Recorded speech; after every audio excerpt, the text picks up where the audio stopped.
Hello and welcome to yet another episode of the Handshake. My name is Amal Chaudhary and today we will be discussing that how the relationship with Pakistan has changed after Narendra Modi became the Prime Minister.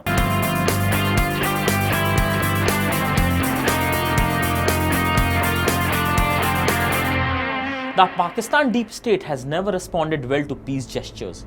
When Prime Minister Atal Bihari Vajpayee took the friendship bus to Lahore in 1999, he got the Kargil war, the IC-814 hijack and Indian Parliament attack in retaliation.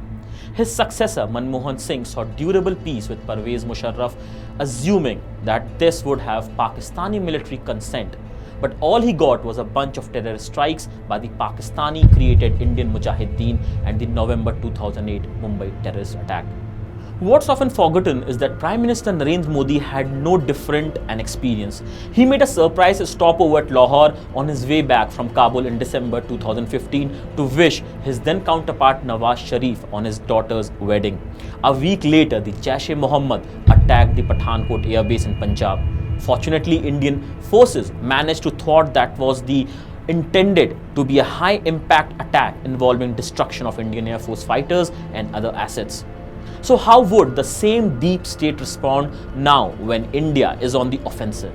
The annual ritual at the United Nations yielded little for Pakistan, despite Islamabad's massive diplomatic effort to conjure up support against New Delhi's recent measures in Jammu and Kashmir.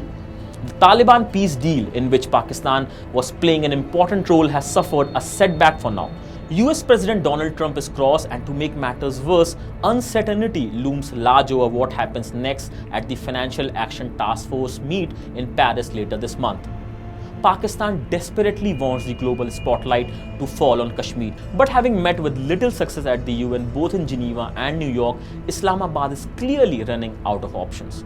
That's why chances of the Pakistan deep states stepping in to do something spectacular cannot be ruled out. Yet for India, it wouldn't be any different because that's exactly how the deep state has responded even to peace initiatives in the past. The larger worry for India is the future of an unstable Pakistan. An inability to deliver on the Kashmir front will only make matters more uncertain in Islamabad.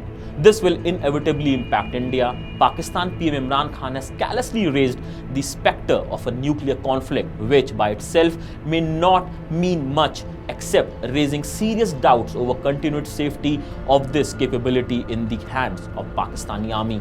In other words, what the last couple of months have shown once again is that it's Pakistan that is at the heart of the problem, harboring and sponsoring terror outfits that don't allow any positive initiative to take off. And that's because the economy of terrorism is rooted firmly within the Pakistan deep state. These are not unknown facts about Pakistan, yet each time there's serious pressure on Islamabad, it has managed to perform the Rescue Act, largely by exploiting its geopolitical advantage. If it was the US in the 1970s to 80s, it has been China since the 1990s. Both these powers have at different times seen a strategic utility in Pakistan of the kind that has persuaded them to look the other way as terrorist outfits mushroom by the day. Can India not let that happen this time? Modi will be playing host to Chinese President Xi Jinping in a couple of weeks at Mamallapuram. An open conversation on Pakistan must be had to ensure that the two most populous countries in the world can at least agree on terrorism. The challenge for Indian diplomacy is that many countries will be tempted to view this as a leverage on India or something of a bargaining chip. In fact, this was a serious issue for India in the 1990s. The conscious decision at that point was to gradually dehyphenate India from Pakistan. Economic reforms helped widen the gap between the countries, giving India a new profile and more clout. Now, of course, this clout has translated into a greater political power. India is now not just economically stronger, but it's also politically more stable. That would mean a desire to forge an understanding among the powerful to control, if not discipline, Pakistan. Having taken some bold steps internally on Jammu and Kashmir, New Delhi will have to bring to bear its political and economic clout to put the spotlight firmly on Pakistan, the global threat it poses and its future. That's it from this episode of The Handshake. For more such videos, keep watching My Nation.